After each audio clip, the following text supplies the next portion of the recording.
Hello students, welcome back to Perspective Classes. आज है ratio and proportion की class second. Last class में हमने जो कॉन्सेप्ट सीखे थे उसी के ऊपर बेस्ड आज हम कुछ क्वेश्चंस करेंगे। तो चलिए स्टार्ट करते हैं। पहला क्वेश्चन क्या कहता है? पहला क्वेश्चन कहता है यदि a अनुपात b 3:2 है तो 5a प्लस 2b अनुपात 3a प्लस 4b का मान क्या होगा। तो इसे अगर हम बेसिक मेथड से करें तो बेसिक मेथड क्या है? a/b को क्या लिखेंगे? a/b। और 3:2 को क्या लिख सकते हैं हम? 3/2। मैंने कहा था कि जो रेशियो होता है वो सबसे सिंपलेस्ट फॉर्म होती है, यानी बड़े से बड़ा नंबर जो हो उसको काट पीट करके जो सबसे लीस्ट वैल्यू आ सकती है वो रेशियो में लिखी जाती है। तो मैं मान के चलता हूँ a की जो वैल्यू हो 3a ना रह के 3k रही होगी और दोनों में सेम वैल्यू कॉमन होगी, वही कटेगी, तो ये 2k रही होगी। तो a की वैल्यू है आपकी 3k और b की वैल्यू है आपकी 2k। अब मैं अगर इसे इस इक्वेशन में रखूं तो क्या ये 5a plus 2b upon 3a plus 4b। अब सॉल्व करते हैं तो 5 की जगह 5 into 3k plus 2 into 2k upon 3a की जगह 3 इंटू 3k और ये 4 इंटू 2k। इसको सॉल्व करके क्या आएगा? ये आएगा आपका 15k प्लस 4k और नीचे आएगा आपका 9k प्लस 8k। सॉल्व करेंगे तो क्या आएगा? ये आएगा आपका 19k और ये आएगा आपका 17k। इसके से एक कट जाएगा तो बचेगा क्या? 19/17। ये आपका आंसर है जो कि कहाँ है? C option. अब ये तो था आपका बेसिक मेथड जिससे ये क्वेश्चन हो सकता है, लेकिन एग्जाम में हम कैसे करेंगे? अब हमने क्या किया, दोनों तरफ ऊपर नीचे k का मल्टीप्लाई किया और लास्ट में हमें पता है क्या, k से k कट ही जाना है, कॉमन है। मैंने आपको डिग्री की बात बताई थी, डिग्री यानी 5a plus 2b, 5a plus 2b और ये क्या है? 3a plus 4b। यहाँ पे a की पावर क्या है? 1। यहाँ पे a की पावर b की पावर क्या है? 1। यहाँ a की पावर 1, यहाँ पे b की पावर 1। आंसर जो आएगा वो सॉल्व करके, यानी a और b की जगह हम कोई भी नंबर रखेंगे तो आंसर पावर 1 की फॉर्म में ही आएगा, यानी इसका रेशियो निकल सकता है। तो ये k की ना इस्तेमाल करके हम सीधे क्या करते हैं, सीधे हम जो वैल्यू दी गई है वो रखते हैं। मतलब a की जगह 3 और b की जगह 2, तो क्या आएगा? सिंपल है, a की जगह हम a की वैल्यू रखते हैं इसमें, तो 5 इंटू 3 और 2 इंटू 2। इधर क्या करेंगे? इधर करेंगे 3 इंटू 3 प्लस 4 इंटू 2। यहाँ से क्या आएगा? 15×4 19। यहाँ पे क्या आएगा? 9×8 17। यहाँ से भी आपका आंसर 19/17 ही आएगा। यानी अगर आप बेसिक अप्रोच से जाएं तो भी आंसर आपका सेम आएगा और अगर हम ये शॉर्ट मेथड अपनाएं तो भी आंसर सेम आएगा। दोनों ही सूरतों में आपका आंसर एक ही आना है जो कि है 19:17। चलिए नेक्स्ट क्वेश्चन देखते हैं। नेक्स्ट क्वेश्चन क्या कहता है? If 5a minus 3b ratio 4a minus 2b equal to 2:3 then a/b is equal to, यानी a/b पूछा है। इसको स्टार्टिंग में करते हैं बेसिक तरीके से। बेसिक तरीका क्या कहता है? 5a minus 3b upon 4a minus 2b is equal to 2:3। Simple इसका मल्टीप्लाई कर देते हैं, ये क्या हो जाएगा? ये हो जाएगा आपका 15a माइनस 9b और ये क्या हो जाएगा? 8a minus 4b। यानी 15 में से 8 गए यहाँ पे तो क्या आएगा? 15 में से 8 गए तो आपका ये 7a आएगा और ये 9 उधर जाके क्या हो जाएगा? 5b। यानी a/b क्या आएगा? a/b आएगा आपका 5/7। 5/7 कहाँ है? ये डी ऑप्शन आंसर। अब फिर से ये तो है आपका बेसिक मेथड। बेसिक मेथड ना करके हम एग्जाम में क्या करेंगे, आंसर जो है वो इन चारों ऑप्शन में से कोई एक है तो हम क्या करते हैं, सीधे हम ऑप्शन रख के देख लेंगे कि a की जगह a ऑप्शन दे रखा है 3:4, तो a की जगह हम 3 रखेंगे, b की जगह 4 रखेंगे। अगर जो आंसर आता है वो 2 या 2 के मल्टीपल में आता है यानी ये ऑप्शन सही है। अगर नहीं आता है तो हम नेक्स्ट ऑप्शन देखते हैं। तो यानी यहाँ पे क्या दे रखा है? 5a माइनस 3b, तो a की जगह रखेंगे 3 तो ये हो जाएगा 15 और b की जगह रखेंगे 4 यानी 12। 15 में से 12 गए 3, ऊपर क्या दे रखा है? 2, यानी ये पॉसिबल नहीं है। दूसरा ऑप्शन देखते हैं। दूसरा ऑप्शन क्या कहता है? a की वैल्यू 2 और b की वैल्यू 3, तो a की वैल्यू 2 रखेंगे तो क्या होगा? 5 तो 10 और 10 में से कितने जाएंगे? 9 यानी 1। यानी ये आंसर भी नहीं है क्योंकि यहाँ पे क्या है? 2 है। तीसरा ऑप्शन देखते हैं। तीसरा ऑप्शन क्या कहता है? a की वैल्यू 5 है और b की वैल्यू 8 है, तो 5a यानी 5 5 25 और 25 और 24 1, यानी ये भी नहीं है। अभी आपकी चाहत है कि आप लास्ट ऑप्शन चेक करना चाहते हैं कि नहीं करना चाहते, क्योंकि ये 3 ऑप्शन अगर गलत आ गए तो आंसर हमारा थर्ड ऑप्शन ही होगा। बाकी डबल चेक करने के लिए इसको एक बार चेक कर लेते हैं, यानी 5 5 25 5 5 25 माइनस 21, ये क्या आएगा 4। 4 क्या है, ये 2 का डिविजिबल होता है, यानी ये आंसर हो सकता है, ये आंसर हो सकता है। अगर ये सबसे पहला ऑप्शन दिया होता तो हम इस पर टिक नहीं करते, हम इसको लेके चलते कि ये आंसर हो सकता है। नीचे क्या है 4a, 4a यानी 20 माइनस 2b, 4a करेंगे तो 20 और इधर b आएगा, यानी b आएगा तो 2b आएगा आपका 14, यानी क्या आएगा नीचे 6। इसको काटेंगे तो क्या आएगा 2/3, यानी ये हमारी इक्वेशन, यानी ये जो हमारा वैल्यू दी है ये सेटिस्फाई हो रही है, यानी हमारा आंसर डी ही है। और डी आंसर क्या है 5/7, इसी पे हम टिक लगा देंगे। अगला क्वेश्चन देखते हैं। अगला क्वेश्चन आपका वही फेवरेट फ्रैक्शन वाला आ गया। फ्रैक्शन से हमें पी क्यू आर का रेशियो निकालना है, क्या पूछा क्वेश्चन में। तो इसे कैसे करेंगे, इसे करने के लिए हम करते हैं 3/5p is equal to 7/9q। पहले हम इन दोनों को ले लेते हैं, तो p/q क्या आ जाएगा, यहाँ से इस 5 उधर जाएगा तो ये 35 और ये 3 इधर आएगा तो ये क्या हो जाएगा 27। अब आगे के दो देख लेते हैं। आगे के दो क्या कहते हैं 7/9q is equal to 4/5r। यहाँ से q/r क्या आ जाएगा, यहाँ से q/r आ जाएगा आपका 36/35, क्या आ जाएगा 36/35। यहाँ पे q क्या है 27, 27 यानी क्या होता है 9 × 3, और यहाँ पे q क्या है, यहाँ पे 36, 36 क्या होता है 9 × 4। अभी अगर हम इन दोनों का एलसीएम निकालें तो यहाँ पे किसकी कमी पड़ रही है 4 की, तो यहाँ पे मैं ऊपर नीचे 4 का मल्टीप्लाई कर देता हूँ। और यहाँ पे किसकी कमी पड़ रही है, यहाँ पे आपकी कमी पड़ रही है 3 की, यहाँ पे ऊपर नीचे मैं 3 का मल्टीप्लाई कर देता हूँ। ये एलसीएम मेथड है, ये भी आपको नंबर सिस्टम में पढ़ाया जाएगा। अभी आप जब आप करें तो आप बेसिक एलसीएम से भी कर सकते हैं। बाकी ट्रिक ये कहती है कि जिस चीज़ की कमी पड़े उसका आप दोनों तरफ मल्टीप्लिकेशन कर दो। यहाँ से पी क्यू आर क्या आ जाएगा, यहाँ से पी क्यू आर आएगा, पी आएगा आपका 35 × 4, क्यू क्या आएगा, क्यू आएगा आपका 27 × 4, क्यू क्या आएगा 27 × 4, और आर क्या आएगा 35 × 3। अब कोई इसमें कॉमन आपको दिख रहा है कटने वाला नहीं है, तो पी की वैल्यू क्या आ जाएगी, पी की वैल्यू आ जाएगी आपकी 140। क्यू क्या आ जाएगा, क्यू आ जाएगा आपका 80 + 28 108। आर क्या आ जाएगा, आर आ जाएगा आपका 90 + 15 105, यानी 140 = 108 = 105 आपका आंसर बनेगा, जो कि कहाँ है बी ऑप्शन।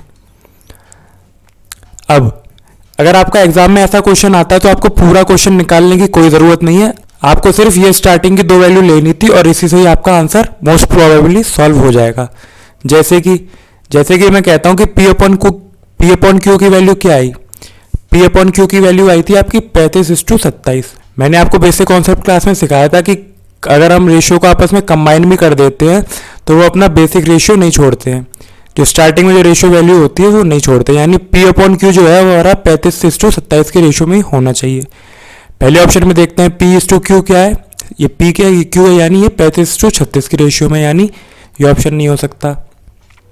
सेकंड में देखते हैं इसको आप क्या करें, आप इसको क्या करें 4 से काटें, तो 4 से काटेंगे तो 35 और ये 27। अभी तो हमें आंसर पता है तो टिक लगा हुआ है, लेकिन अगर आंसर नहीं पता होता तो उसको हम प्रोबेबिलिटी में लेके चलते हैं कि आंसर हो सकता है। ये क्या कहता है 135 और 140, यहाँ पे क्या है क्यू पी से बड़ा है, यहाँ पे क्या है क्यू पी से छोटा है, तो ये भी नहीं होगा। यहाँ पे क्या है 70 और 45, ये किससे कटता है 5 की टेबल से ही कटेगा, तो ज़्यादा से ज़्यादा क्या जाएगा 14 9, यानी ये भी नहीं हो सकता। तो आपका आंसर क्या बचा बी ऑप्शन। बी ऑप्शन क्या था आपका 140 = 108 = 105, जो हमने स्टैंडर्ड तरीके से निकाला था। ओके, अगला क्वेश्चन देखते हैं। अगला क्वेश्चन क्या कहता है, ये क्वेश्चन आपका कह रहा है a + b = b + c = c + a = 5 = 7 = 6। अब मैंने आपको बताया था हम चाहें तो तीनों रेशियो को जोड़ लें आपस में, तो तीनों को अगर हम आपस में जोड़ेंगे तो क्या आएगा, तीनों को आपस में जोड़ने पे आएगा आपका 2a + b + c = 5 + 7 + 6, जो कि है 5 और 7 आपका होता है 12, 12 6 18, यानी ए बी सी की वैल्यू क्या आ गई, ए बी सी की वैल्यू आ गई आपकी 18/2, जो कि है 9। ए बी सी की वैल्यू क्या आ गई 9। अब हमें जो क्वेश्चन में इक्वेशन दी है यहाँ से a + b की वैल्यू क्या है 5, a + b की वैल्यू क्या है 5। अब मैं अगर इस a + b की वैल्यू 5 को इस इक्वेशन में से माइनस कर दूँ तो क्या आ जाएगा, सी आ जाएगा हमारे पास। सी क्या आ जाएगा, 4। सी क्या आ जाएगा, 4। अब इस 4 को मैं इस वाली इक्वेशन में रखता हूँ कि बी प्लस सी की वैल्यू क्या दी है हमें, बी प्लस सी की वैल्यू दी है हमें 7। तो बी प्लस सी की वैल्यू अगर 7 है और सी की वैल्यू 4 है तो बी की वैल्यू क्या हो जाएगी, बी की वैल्यू हो जाएगी 3। अब हमारे पास यहाँ से सी और बी और सी दोनों की वैल्यू आ गई। अब मैं इन दोनों वैल्यू को इस स्टार्टिंग वाली इक्वेशन में रख लेता हूँ। तो यहाँ से ए की वैल्यू क्या आ जाएगी, ए की वैल्यू आ जाएगी आपकी 2, यानी हमारे पास ए बी सी तीनों की वैल्यू आ गई। अब ये तो आई रेशियो वाली वैल्यू। अब आप हमें रेशियो के टर्म में क्वेश्चन दिया तो रेशियो के टर्म में आंसर आया, लेकिन हमें आगे एक इक्वेशन भी दी है।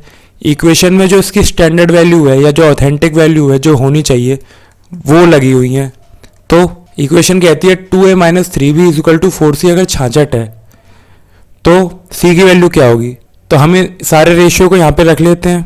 a की जगह a रख लेंगे तो a की जगह क्या आएगा 2:2, b की जगह b रख देंगे, b की जगह b रखेंगे तो क्या आएगा 3:3 और c की जगह c रख देते हैं तो क्या आएगा 4×4 इक्वल टू 66। अब अगर हम इस चाहते तो इससे क्या के भी लगा सकते थे, के लगा के भी आंसर वही आता, लेकिन हमने क्या किया डायरेक्ट अप्रोच यूज़ किया। तो ये आ गया आपका 4, ये आ गया आपका 9, ये आ गया आपका 16। 16 में 4 जोड़ेंगे तो 20, 20 में से 9 गए तो 11। अगर 11 की वैल्यू अगर 66 है, 11 की वैल्यू अगर 66 है तो हमसे क्वेश्चन में क्या पूछा गया था, सी की वैल्यू। सी यानी सी क्या है आपका 4। सी अगर 4 है, एक की वैल्यू 6 है तो 4 की वैल्यू क्या होगी, 4 की वैल्यू होगी आपकी 24। 4 की वैल्यू होगी आपकी 24, जो कि कहाँ दी है, सी ऑप्शन आंसर। अब मैं अगर आपको इस के का इस्तेमाल बताऊं तो के का इस्तेमाल करने के लिए क्या करना पड़ेगा, इसको मैं हटा देते हैं।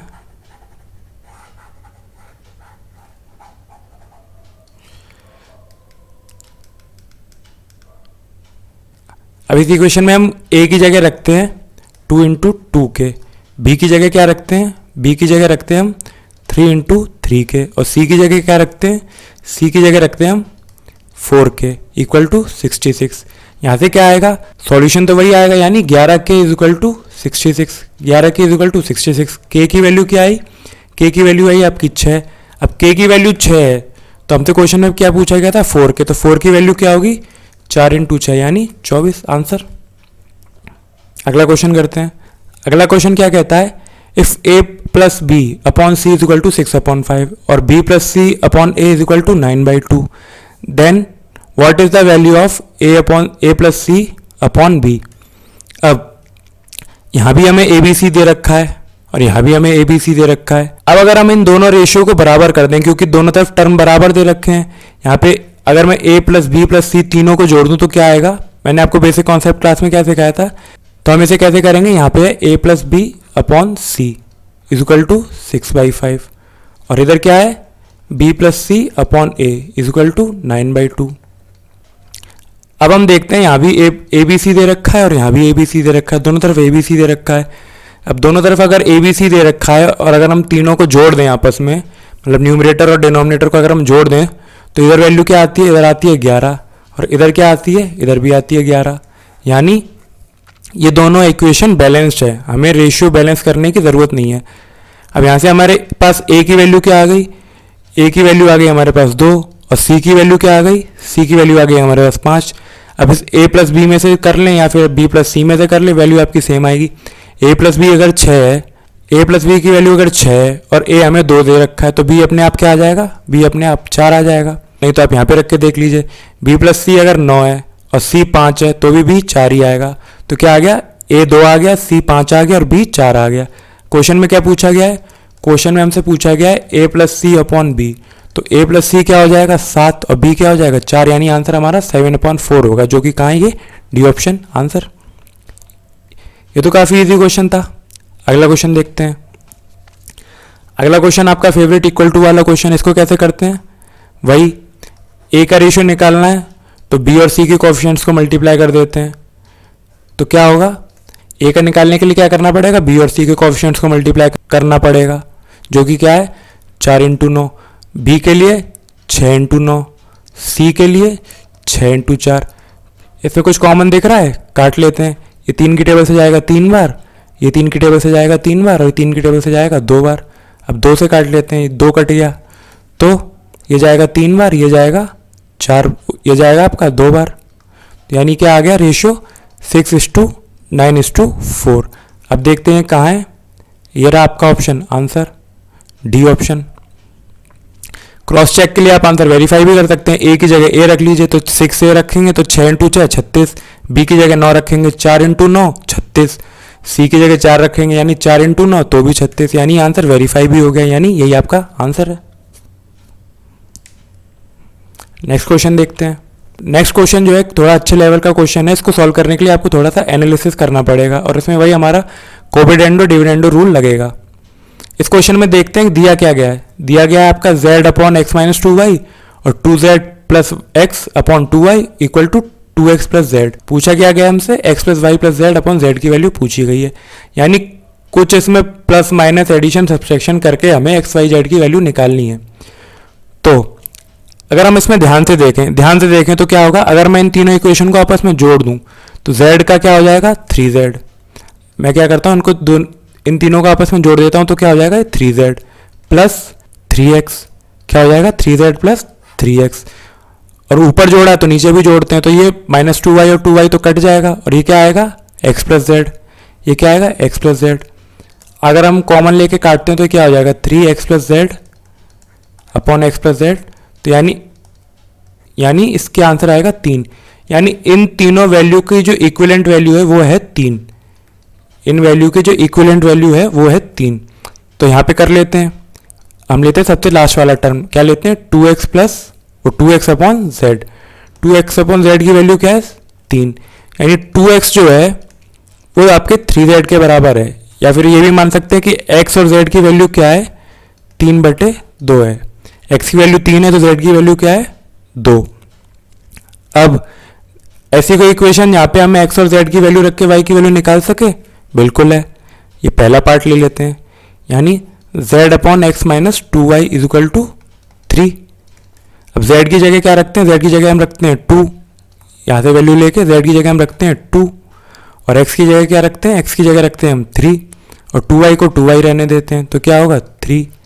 अब आंसर क्या होगा, इसको अगर हम सॉल्व करेंगे तो क्या होगा 2 = 9 - 6y। तो यहाँ से y क्या आया, यहाँ से y आया आपका 7/6। y क्या आ गया आपका, y क्या आ गया आपका 7/6। अब x की वैल्यू क्या है, x की वैल्यू है 3, y की वैल्यू क्या है, y की वैल्यू आपकी 7/6 और z की वैल्यू क्या है, z की वैल्यू है आपकी 2। z की वैल्यू है आपकी 2।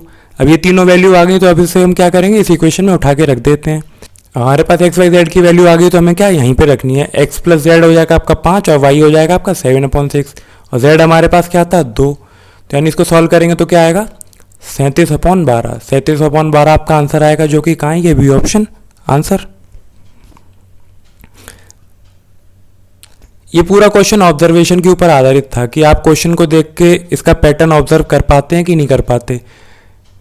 अभी तो स्टार्टिंग के क्वेश्चन है, एक्सरसाइज के एंड होने तक आप ये ऑब्जर्वेशन करना सीख ही जाएंगे और अगर नहीं सीख पाए तो क्वेश्चन रटना तो अब आता ही है। अगला क्वेश्चन देखते हैं। अगला क्वेश्चन क्या कहता है, x - 2y + 8z = y - 3z + 4y = 4x + 5z - 7w = 3:4:7। Then find 6x + 2y - 17/w। 6x + 2y - 17/w। अब ये क्वेश्चन भी आपका पूरा ऑब्जर्वेशन पे आधारित है। क्या करना पड़ेगा इसके लिए, या तो किसी तरीके से एक्स वाई जेड की वैल्यू निकाल लें या फिर एक्स वाई जेड के टर्म में से क्वेश्चन को सॉल्व कर लें। लेकिन इसमें क्या है, 4 टर्म है, एक्स भी है, वाई भी है, जेड भी है और डब्ल्यू भी है, तो इसमें हमें कुछ ट्रिक लगानी ही पड़ेगी। यहाँ पे ऑब्जर्वेशन वाली चीज़ बात ये है कि इस टर्म की वैल्यू क्या है, इस टर्म की वैल्यू है आपकी 3 और सेकंड टर्म की वैल्यू क्या है, सेकंड टर्म की वैल्यू है आपकी 4 और थर्ड टर्म की वैल्यू क्या है, थर्ड टर्म की वैल्यू है आपकी 7। अब अगर मैं इन दोनों इक्वेशन को, स्टार्टिंग के 2 टर्म को आपस में जोड़ दूं तो ये तीसरे के बराबर नहीं होंगे, क्योंकि 4 + 3 7, तो वो 7 के बराबर हो जाएंगे। तो हम क्या करेंगे, इन दोनों टर्म को ऐड करके इसके इक्वल रख देंगे। तो क्या होगा, ये x - 2y + 8z + y - 3z + 4y वो 4w = 4x + 5z - 7w। तो ये क्या हो जाएगा, इधर सिर्फ एक ही x है तो x का क्या x ही रहेगा यहाँ पे, वाई 2y है तो यहाँ पे क्या हो जाएगा, यहाँ पे x माइनस वाई हो जाएगा। 8z का प्लस का 5z हो जाएगा क्योंकि ये 3 माइनस हो जाएगा। 4w का कोई टर्म है नहीं तो ये 4w का 4w ही रहेगा। और इधर क्या हो जाएगा 4x plus 5z minus 7w। अब हम क्या करेंगे, इन तीनों टर्म को उधर ले जाते हैं दूसरी तरफ और इस 7w को इधर ले आते हैं तो क्या होगा, ये हो जाएगा आपका 3x plus Y is equal to 11w। क्या हो जाएगा 11w। क्वेश्चन में क्या दिया गया है, क्वेश्चन में दिया गया है आपका 6x plus 2y minus 17w। तो हम क्या करते हैं, इसमें 2 का मल्टीप्लाई कर लेते हैं दोनों तरफ तो क्या हो जाएगा 6x plus 2y is equal to 22w। 6x plus 2y की हमारे पास वैल्यू आ गई तो अब इसे हम इस इक्वेशन में रख लेते हैं। यहाँ क्या दिया गया था 6x plus 2y minus 17w upon w। अब 6x प्लस 2y की वैल्यू क्या है 22w, यानी 22w माइनस 17 का w अपॉन w। ये क्या हो जाएगा 5w अपॉन w, यानी w से w कट गया, आंसर क्या आया आपका 5, जो कि कहाँ है ए ऑप्शन आंसर। ये क्वेश्चन देखने में टफ है लेकिन पूरा ऑब्जर्वेशन पे आधारित है। अगर ऑब्जर्वेशन करके आप इसका पैटर्न समझ जाते हैं तो क्वेश्चन काफ़ी आसान है, कोई मुश्किल काम नहीं है इसको करने में। नेक्स्ट क्वेश्चन देखते हैं। नेक्स्ट क्वेश्चन क्या कहता है, if a ratio of A and B is 4:7, the ratio of B and C is 5:6, the ratio of C and D is 4:3 and the ratio of E and D is 7:13, find the ratio of A B C D E. अब इस question में 5 value दी गई हैं लेकिन 5 value करते करते तो काफ़ी टाइम निकल जाएगा। तो हम क्या करेंगे, जो मैंने आपको बेसिक कॉन्सेप्ट बताया था कि ए और बी का अगर रेशियो 4:7 है तो कंबाइन होने के बाद भी ए और बी का रेशियो 4:7 ही होगा। पहले ऑप्शन में देखते हैं, यहाँ पे तो ए बी से बड़ा है तो यानी ये ऑप्शन नहीं होगा, ए ऑप्शन कट गया। अगले ऑप्शन में क्या है, अगला ऑप्शन देखते हैं 420 और 520 काटेंगे तो ये 4:7 नहीं आएगा, यानी ये ऑप्शन भी नहीं है। डी ऑप्शन देखते हैं, डी ऑप्शन क्या है 520 और 91, ये आपकी 13 का 4 और ये 13 का 7, यानी ये ऑप्शन हो सकता है, ये ऑप्शन पॉसिबिलिटी है कि हो सकता है। बाकी आगे चेक करने के लिए इसको क्रॉस चेक कर लेते हैं। सी और डी देख लेते हैं, सी और डी क्या है 4:3, सी और डी क्या है 4:3। ये तो थोड़े बड़े नंबर है, सॉल्व करने में थोड़ा टाइम लगेगा तो इसको 4:7 पे रहने देते हैं। बाकी अपना सी ऑप्शन चेक कर लेते हैं। सी ऑप्शन चेक करेंगे तो क्या है 819, ये क्या है आपका 819 और ये क्या है 910। इनके बीच में इतना बड़ा डिफरेंस तो मुझे दिख नहीं रहा 4 और अनुपात 7 का, यानी ये ऑप्शन भी नहीं है। तो हमारे पास क्या है, एक ही ऑप्शन बचा जो कि है 4:7, जो कि क्या है डी ऑप्शन, जहाँ पे 4:7 सिद्ध हो रहा है। बाकी अभी आपका लर्निंग स्टेज है तो अभी आपको मैं सॉल्व करके बताता हूँ। ए बी सी डी ई, ए और बी का रेशियो क्या है, ए और बी का रेशियो है आपका 4:7, बी और सी का क्या है 5:6, सी और डी का क्या है, सी और डी का है आपका 4:3 और यहाँ पे उल्टा दिया है, ये चीज़ ध्यान देने वाली है, ई और डी का उल्टा दिया है, ई और डी का उल्टा दिया है। तो डी ई का रेशियो क्या होगा, डी ई का रेशियो होगा आपका 13 और 7। अब बी के राइट में सारे एम्प्टी कॉलम है तो यहाँ पे क्या करेंगे 7-7 लिख देंगे, 7-7-7। इधर क्या लिखेंगे 6-6, इसके लेफ्ट में खाली है तो क्या लिखेंगे 5, इसके लेफ्ट में खाली है तो क्या लिखेंगे 4-4, इसके राइट में खाली है तो क्या लिखेंगे 3। यहाँ पे सब में 13-13-13। अब मल्टीप्लाई करने से पहले मैं क्या करता हूँ, इसको मैं पहले ही काट लेता हूँ ताकि क्वेश्चन थोड़ा टिपिकल ना हो। यानी ये यहाँ से कट जाएगा, ये क्या हो जाएगा 2, ये हो जाएगा 2, 2 से काट रहे हैं तो ये हो जाएगा 3, ये भी हो जाएगा 3 और ये भी हो जाएगा 3। अब इसका आपस में मल्टीप्लाई करते तो क्या होता है 13-4 52 और 52-10 520, यानी हमारे पास 520 तो यहीं आ गया। किसी भी ऑप्शन में आपको 520 दिख रहा है, ये ऑप्शन। वैसे तो हमें 4:7 वाले तरीके से ही करना है, यानी ए और बी का रेशियो मैच करके ही करना है, लेकिन ये हुआ कैसे ये समझने के लिए आपको ये स्टैंडर्ड तरीका भी आना चाहिए। यानी 13-7 कितना होता है, 13-7 होता है आपका 91, 91 और 10 910। अब करते हैं 4-3 12, 12 और 7 84, 84 और 3 4 और 3 क्या होगा, लास्ट में 2 नंबर आना चाहिए, 2 आ रहा है इसमें। पूरा क्वेश्चन ना सॉल्व करके इसको मैं यूनिट डिजिट कॉन्सेप्ट से ही कर लेता हूँ।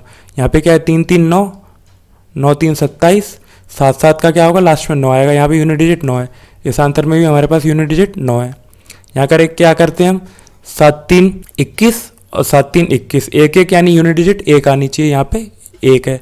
यही एक ऑप्शन है जिसमें सारी कंडीशंस मैच हो रही है, तो हमारा आंसर क्या होगा डी ऑप्शन। ओके, अगला क्वेश्चन देखते हैं। अगला क्वेश्चन कहता है in a class there are Z student, total student की संख्या क्या है टोटल स्टूडेंट है आपके Z। Out of them X are boys, boys की संख्या क्या है, बॉयज़ की संख्या है X। तो पूछा क्या गया है, what part of the class is composed of girls. तो टोटल Z है, बॉयज़ क्या है X हैं, तो गर्ल्स क्या होगी, गर्ल्स होंगी आपकी Z माइनस एक्स। अब क्वेश्चन में क्या पूछा गया है, तदनुसार उस क्लास में लड़कियों की संख्या का भाग कितना है। भाग किससे निकालेंगे, कुल संख्या से। लड़के और लड़कियों की संख्या का अनुपात नहीं पूछा गया, भाग पूछा गया है। तो गर्ल्स का रेशियो कितना होगा, टोटल में से गर्ल्स का रेशियो होगा आपका Z minus x upon Z। Simplest form में करेंगे तो क्या हो जाएगा 1 minus x upon Z। 1 minus x upon Z कहाँ है, ये रहा सी ऑप्शन आपका आंसर। तो आज आपकी पहली क्लास थी। आज की क्लास में इतने इजी क्वेश्चन रखते हैं स्टार्टिंग में। अगली क्लास में हम mean proportion, third proportion, fourth proportion पढ़ेंगे और उसके ऊपर बेस्ड ही कुछ क्वेश्चंस करेंगे। तो मिलते हैं नेक्स्ट क्लास में, तब तक मस्त रहिए, स्वस्थ रहिए, जय हिंद।